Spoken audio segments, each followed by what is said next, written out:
नमस्कार मित्रों, सीईसी गुरुकुल में आज आपका हार्दिक अभिनंदन। मैं डॉक्टर विनीता कुमारी, associate professor, Swami Shraddhanand college, आज आपके सम्मुख हिंदी साहित्य जगत के राष्ट्र कवि की उपाधि से सम्मानित मैथिली शरण गुप्त द्वारा रचित प्रसिद्ध खंड काव्य यशोधरा में संकलित कविता घूम रहा है कैसा चक्र, इस पर चर्चा करूंगी। इसकी ससंदर्भ व्याख्या करूंगी। कविता का जो पूरा यशोधरा एक खंड काव्य है, उसमें विभिन्न शीर्षकों में प्रगीतों को संकलित किया गया है। सिद्धार्थ के नाम से महाभिनिष्क्रमण, यशोधरा, राहुल जन्नी, महाप्रजावती, शुद्धोदन आदि। तो इस तरह से विभिन्न शीर्षकों में विषय के अनुरूप प्रगीतों का संकलन है। तो जो पहला ही जब प्रारंभ होता है यशोधरा, तो उसके प्रारंभ में ही सिद्धार्थ का मनः चिंतन है। जब वे महाअभिनिष्क्रमण के लिए जाना है, उनको संन्यास के लिए जाते हैं जब, तो उससे पूर्व उनकी क्या मनस्थिति थी, उनके मन में ये वीतराग कैसे उत्पन्न हुआ, इसकी चर्चा इस गीत में मैथिली शरण गुप्त करते हैं। गीत की पंक्तियां हैं, घूम रहा है कैसा चक्र, वह नवनीत कहाँ जाता है, रह जाता है तक्र, पिसो पड़े हो इसमें जब तक, क्या अंतर आया है अब तक, सहे अंत तो गत्वा कब तक, हम इसकी गति वक्र, घूम रहा है कैसा चक्र। बोधि प्राप्ति होने के बाद वे गौतम बुद्ध के नाम से जाने गए, पर प्रारंभ में उनका नाम सिद्धार्थ ही था। और सिद्धार्थ जीवन की क्षण भंगुरता को देखते हैं, जन्म मृत्यु का चक्र देखते हैं, संसार में लोगों को दुखी देखते हैं। तो उनके मन में यही प्रश्न आता है कि इन दुखों से, इस आवागमन के चक्र से मनुष्य को कैसे मुक्ति प्राप्त हो, कैसे वे इस बंधन से बाहर निकले। तो ये सिद्धार्थ की मूल चिंता थी, और यही चिंता उन्हें सन्यास के लिए प्रेरित करती है। और वे सब कुछ त्याग करके, सभी राजसी भोग त्याग करके और वन गमन करते हैं। तो वे जो वन गमन करते हैं, किस तरह से करते हैं, उसका पूरा वर्णन मैथिली शरण गुप्त महाभिनिष्क्रमण इस शीर्षक के अंतर्गत करते हैं। तो पहले जो उनके मन के भाव है, उसकी मनोवैज्ञानिक जो स्थिति है, उनका जो मनोवैज्ञानिक चित्रण है, वह इस कविता में हमें मिलता है। घूम रहा है कैसा चक्र, चक्र पहिया, आवागमन का पहिया, जन्म मृत्यु का चक्र, जन्म को प्राप्त करना, फिर मृत्यु होना, मृत्यु के पश्चात फिर जन्म लेना, फिर मृत्यु होना। तो ये चक्र निरंतर संसार में घूम रहा है। वह नवनीत कहाँ जाता है, रह जाता है तक्र। नवनीत का संस्कृत का शब्द है, जिसका वैसे अर्थ होता है मक्खन, पर यहां उसका अर्थ है सार तत्व। तो इस शरीर के भीतर जो सार तत्व चैतन्य शक्ति है, जो प्राण शक्ति है, जो हमारी चेतना है, जिसके कारण ये शरीर चेतन कहलाता है, तो वह नवनीत, वह चेतना शक्ति मृत्यु के पश्चात कहाँ चली जाती है, रह जाता है तक्र। तक्र छाछ, निसार तत्व। सार तत्व नवनीत है और वह चेतना शक्ति है, वह चला जाए तो उसके पश्चात शेष क्या रह गया, निसार, ये जड़ शरीर। तो इस शरीर में से जब वो चेतना शक्ति चली जाती है, तो ये शरीर जो मात्र मिट्टी का शरीर है, मिट्टी जिसे कहा जाता है, वो निस्सार है। तो ये छाछ रूप में, निस्सार रूप में ये शरीर रह जाता है। अब वे नवनीत, वे चेतना शक्ति कहाँ चली जाती है, ये एक जिज्ञासा है, ये मन में एक प्रश्न है। और पूरा दर्शन इसी जिज्ञासा के लिए, इसी को जानने में लगे हुए थे। हमारे भारतीय दर्शन भी, षड दर्शन जो है, वे भी यही जानना चाहते थे कि मृत्यु के पश्चात ये आत्म तत्व या चेतना शक्ति कहाँ चली जाती है? शरीर शेष मात्र रह जाता है। तो गौतम बुद्ध भी, सिद्धार्थ भी यही चिंतन करते हैं कि वे नवनीत कहाँ जाता है। पिसो पड़े हो इसमें जब तक, इसमें, इस भवसागर में, इस संसार में आवागमन के चक्र में जब तक पड़े हुए हो तब तक पिसो, पिसते रहो। सुख दुख में निरंतर जन्म मृत्यु के बंधनों में पिसते रहो। पिसो पड़े हो इसमें जब तक। क्या अंतर आया है अब तक? एक जन्म के बाद दूसरा जन्म धारण किया, फिर मृत्यु हुई, फिर अगला जन्म धारण किया। भारतीय परंपरा में तो 84 लाख योनियों की बात की जाती है। गौतम बुद्ध भी पुनर्जन्म में विश्वास करते हैं और वे भी यही कहते हैं कि प्रत्येक जन्म में आए, कष्ट भोगे और फिर चले गए, फिर दोबारा जन्म लिया, फिर दूसरी योनि में प्रवेश किया, फिर आए। तो क्या अंतर आया अब तक? तो बार बार जन्म मृत्यु के बंधनों में इस चक्र में पड़ने पर भी अब तक मनुष्य ने क्या सीखा, क्या प्राप्त किया? सहे अंततो गत्वा, कब तक? अंततो गत्वा आखिरकार, कि आखिरकार कब तक हम इस तरह से कष्ट सहन करते रहें? क्योंकि जन्म लेना भी एक कष्ट है और मृत्यु भी एक कष्ट है। तो इन कष्टों को हम कब तक आखिर सहन करते रहें? हम इसकी गति वक्र, ये काल की गति, काल की जो चाल है ये वक्र, टेढ़ी है। और इस काल की गति को, हम इस टेढ़ी गति को आखिरकार कब तक सहन करते रहें? कब तक हम इस काल के बंधन में, जन्म मृत्यु के बंधन में, आवागमन के चक्र में फंसे रहेंगे? तो ये एक बड़ा प्रश्न था जो सिद्धार्थ को भीतर ही भीतर उद्वेलित कर रहा है। उनके मन मस्तिष्क में ये बात बार बार घूम रही थी, घूम रहा है कैसा चक्र। और इसी उद्विग्नता के कारण, इसी संसार को जन्म मृत्यु के बंधनों से मुक्ति दिलवाने के लिए वे संसार का परित्याग, भोग ऐश्वर्यों का, सभी राजसी ऐश्वर्यों का परित्याग करके वन गमन करते हैं। किसके लिए? संसार को इन जन्म मृत्यु के चक्र से मुक्ति दिलाने के लिए, उसका मार्ग ढूंढने के लिए। और जो मार्ग वो ढूंढने जाते हैं। कैसे परित्राण हम पावे, किन देवों को रोवे गावे, पहले अपना कुशल मनावे, वे सारे सुर शक्र, घूम रहा है कैसा चक्र। कैसे परित्राण हम पावे? परित्राण मतलब छुटकारा, मुक्ति।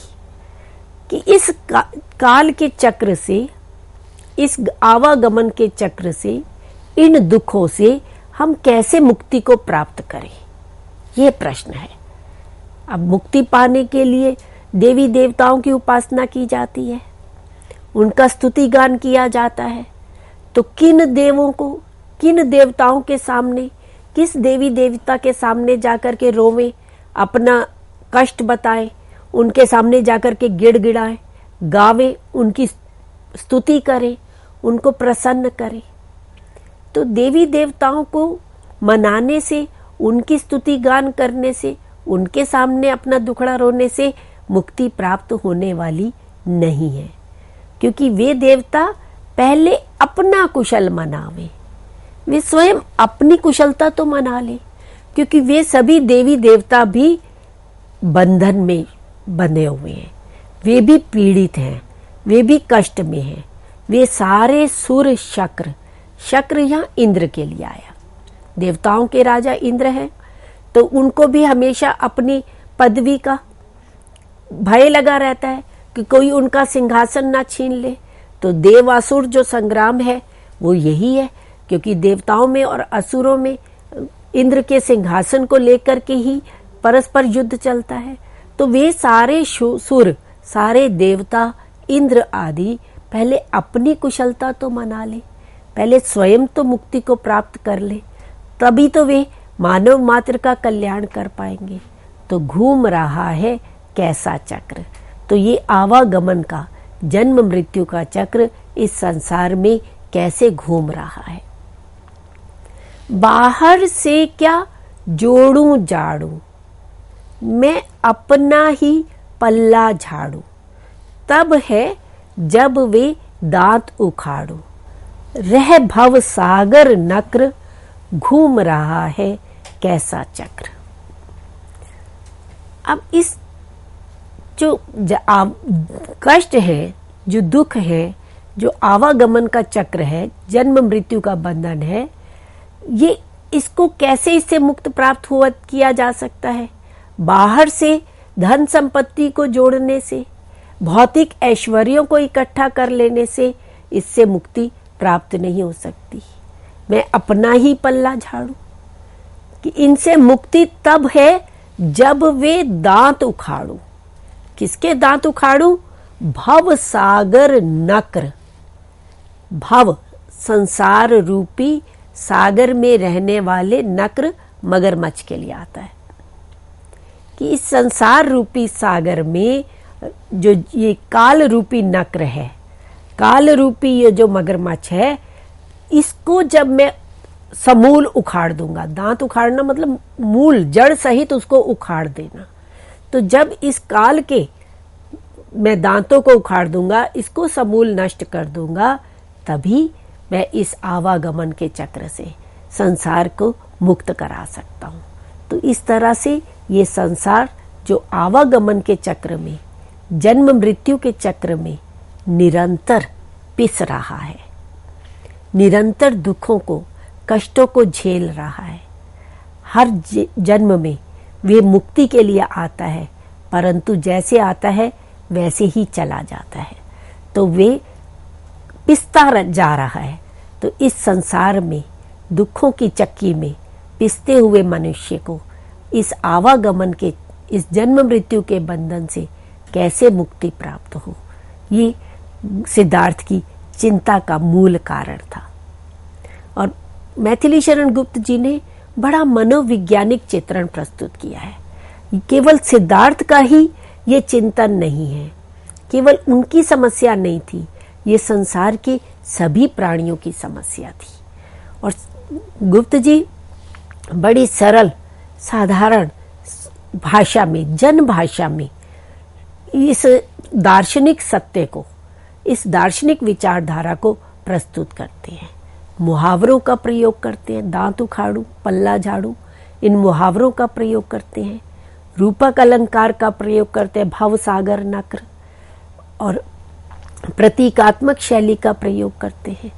तो इस तरह से एक दार्शनिक सत्य को साधारण सामान्य भाषा में एक काव्यात्मक रूप प्रदान करते हुए, कलात्मक रूप प्रदान करते हुए प्रस्तुत करना, ये गुप्त जी की एक कलात्मक सौंदर्य है, उसकी विशेषता है।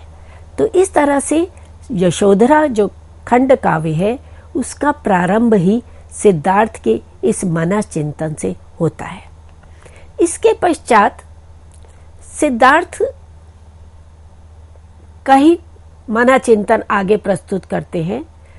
सिद्धार्थ के विषय में थोड़ी सी मैं पृष्ठभूमि की बात करूं तो वह जब उनका जन्म हुआ तो ज्योतिषियों ने ये भविष्यवाणी की कि यह वीतरागी हो जाएंगे, कुछ ऐसा दृश्य देखेंगे, कुछ ऐसा देखेंगे जिनको देख करके इनके मन में वैराग्य का भाव जागृत हो जाएगा और ये सन्यास ले लेंगे। तो अब उनके पिता शुद्धोधन नहीं चाहते थे कि उनका बेटा युवावस्था में ही सन्यास को धारण कर ले, इसलिए वो बाल्यकाल से ही अपने बेटे के लिए सभी सुख सुविधाओं का, सभी भौतिक ऐश्वर्यों का, भोगों का पूरा इस तरह से प्रबंध करते हैं कि कभी वो किसी ऐसी वस्तु को, ऐसे दृश्य को न देखे जिससे उनके मन में वीतराग पैदा हो जाए। परंतु विधि का विधान है, उसको कोई टाल नहीं सकता।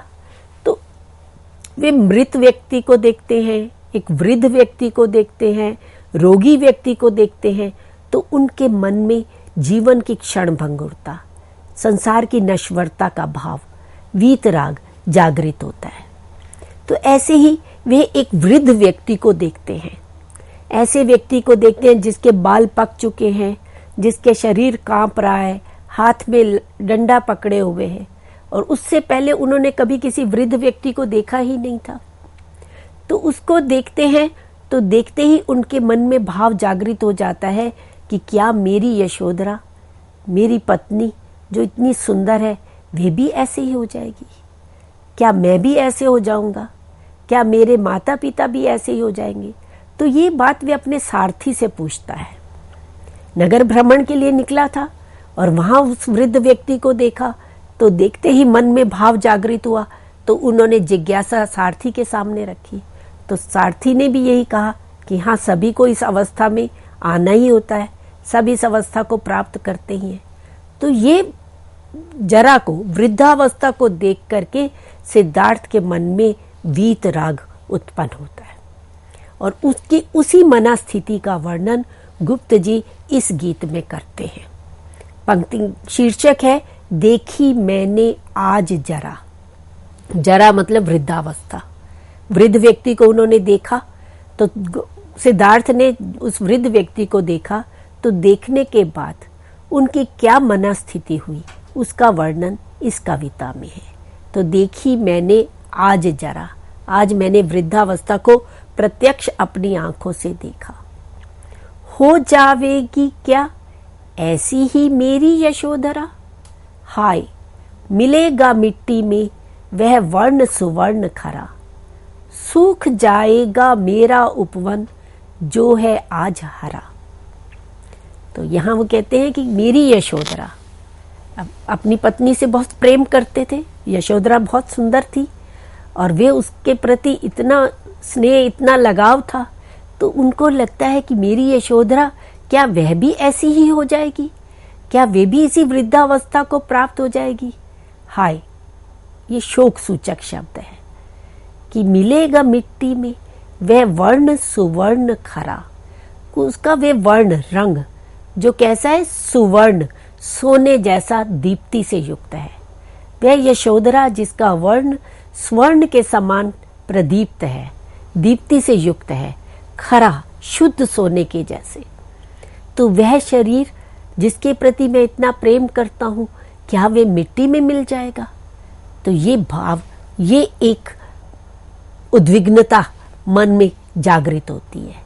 सूख जाएगा मेरा उपवन, मेरा ये जीवन रूपी उपवन, मेरी ये जीवन रूपी वाटिका जो आज हरी भरी है, जो आज सुख समृद्धियों से पूर्ण है, जिसमें सभी भोग ऐश्वर्य सब कुछ है, क्या ये सूख जाएगा?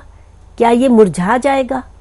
तो ये भाव, ये प्रश्न गौतम बुद्ध को, सिद्धार्थ को मन ही मन उद्वेलित करते हैं।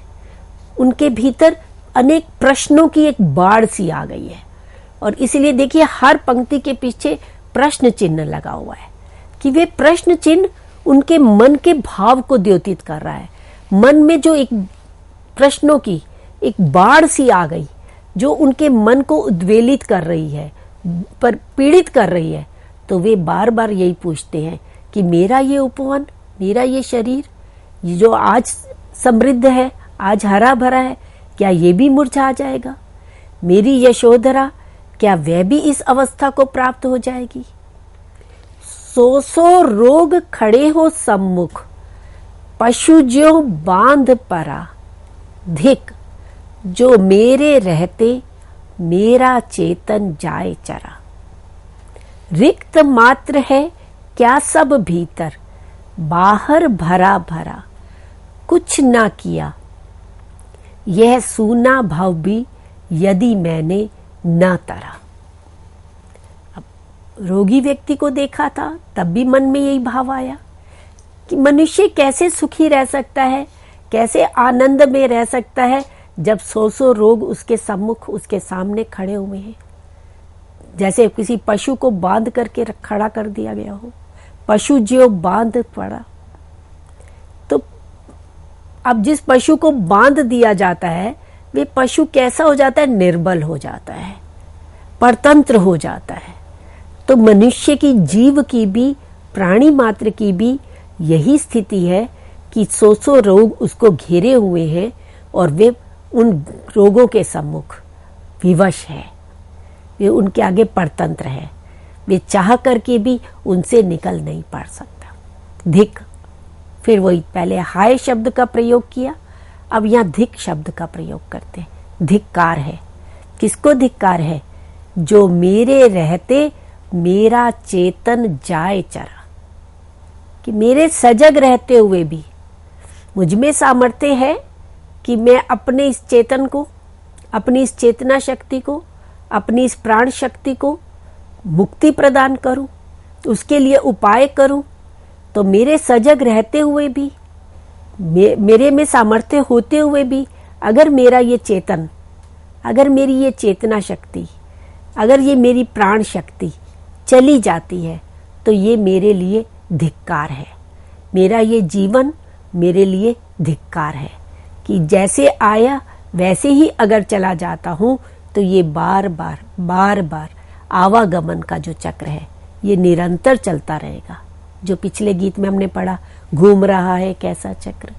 तो यहाँ भी वो यही कहते हैं कि अगर समय रहते इस जीवन में ही, क्योंकि मानव जीवन में ही मनुष्य के पास एक ऐसी सामर्थ्य है कि वे अपनी मुक्ति के लिए, अपने उद्धार के लिए, इस जन्म मृत्यु के चक्र से मुक्त होने के लिए प्रयास कर सकता है। और ये जीवन अगर चला जाए तो धिक्कार है। तो धिक, जो मेरे रहते मेरा चेतन, मेरी ये चेतना शक्ति, मेरी ये प्राण शक्ति चली जाए। चरा शब्द का प्रयोग किया है।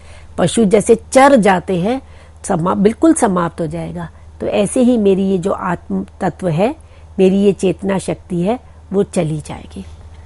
रिक्त मात्र है क्या सब भीतर, बाहर भरा भरा, कि बाहर तो सारी सुख समृद्धियां दिखाई देती हैं, बाहर से तो हम बड़े ऐश्वर्यों में हैं, हमारे पास सब कुछ है, तो बाहर से तो हम भरा भरा दिखाई देता है, पर भीतर क्या है? भीतर रिक्त मात्र। रिक्त मतलब खाली, शून्य, कि भीतर जो है वो सब कुछ शून्य है, खाली है, भीतर कुछ भी नहीं है।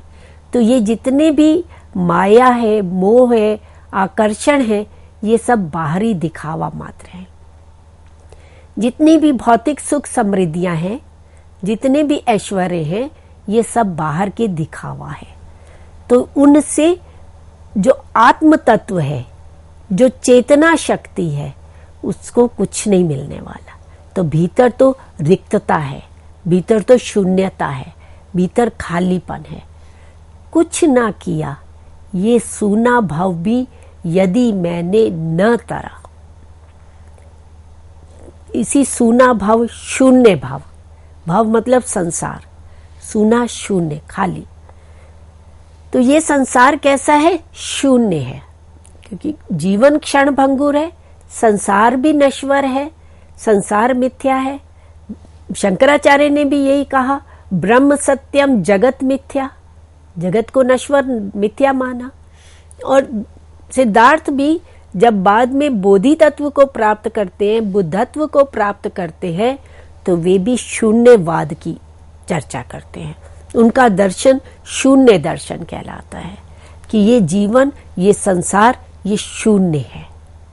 वहां आत्म तत्व को नहीं मानते, वो विज्ञानवाद की चर्चा करते हैं, वहां वे चेतना शक्ति की बात करते हैं। तो ये सूना भव, ये संसार जो शून्य है, जो मिथ्या है, यदि इस शून्य भाव में, इस शून्य संसार में, जगत में आकर के यदि मैंने अपने इस चेतन तत्व के उद्धार के लिए उपाय नहीं किया, यदि मैंने न तरा मतलब इससे पार पाने का, इससे उद्धार पाने का उपाय नहीं किया, इस संसार में आकर इस मानव जीवन को प्राप्त करके भी यदि इस शून्य भाव सागर को पार पाने का, इससे उद्धार पाने का अगर उपाय मैंने नहीं किया, अगर मैंने कुछ नहीं किया, तो मेरा ये जीवन धारण करना व्यर्थ चला जाएगा, ये बेकार है। तो इस तरह से गौतम बुद्ध संसार में रुग्णावस्था को देख करके, वृद्धावस्था को देख करके, मृत अवस्था को देख करके जीवन की क्षण भंगुरता के विषय में विचार करते हैं कि जीवन नश्वर है, जीवन नाशवान है, और इस जीवन से मुक्ति का उपाय इस जीवन में, इस संसार से लिप्त होना नहीं है, इनसे छुटकारा पाना है। भौतिक ऐश्वर्यों से, भौतिक सुख सुविधाओं से, राजसी ऐश्वर्यों से, केवल ये बाहरी सुख देने वाले हैं, केवल ये शरीर को सुख देने वाले हैं। जो शरीर के भीतर रहने वाला चेतन तत्व है, जो शरीर के भीतर की चेतना है, वे इस राजसी ऐश्वर्यों से, इन भौतिक सुख सुविधाओं से उससे उद्धार उसका नहीं होने वाला। तो इसलिए मनुष्य को ये चाहिए कि जब वे इस जन्म में आया है, मानव जीवन को प्राप्त किया है, तो इससे उद्धार पाने का वे उपाय करें और रोगों से बचने का, कष्टों से मुक्त होने का एकमात्र उपाय यही है कि वह अपनी मुक्ति के लिए प्रयास करे।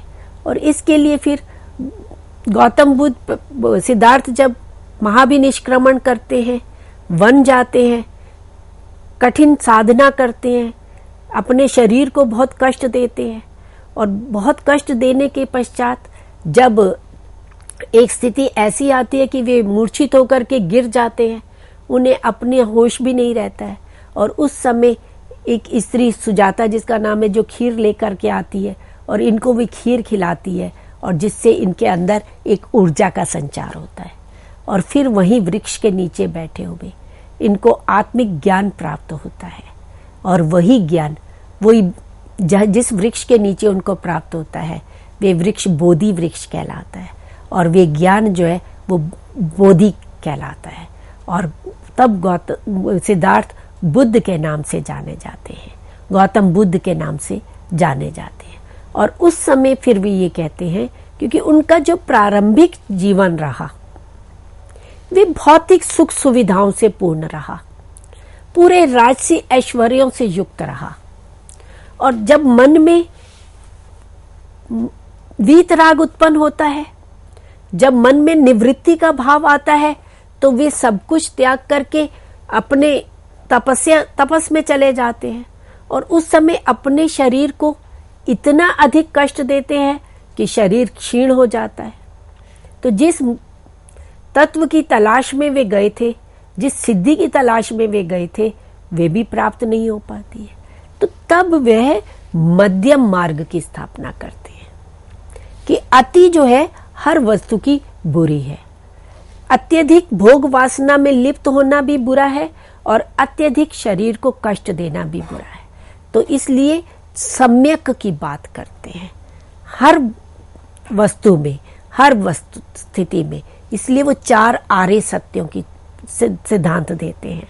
तो गौतम बुद्ध के द्वारा जो मध्यम मार्ग की स्थापना की गई, बोधि तत्व की स्थापना की गई, उससे गुप्त जी प्रभावित होते हैं, और उन यशोधरा में वे गौतम बुद्ध की मनस्थिति का वर्णन इन 2 शीर्षकों के अंतर्गत, देखी मैंने आज जरा और सिद्धार्थ के अंतर्गत करते हैं।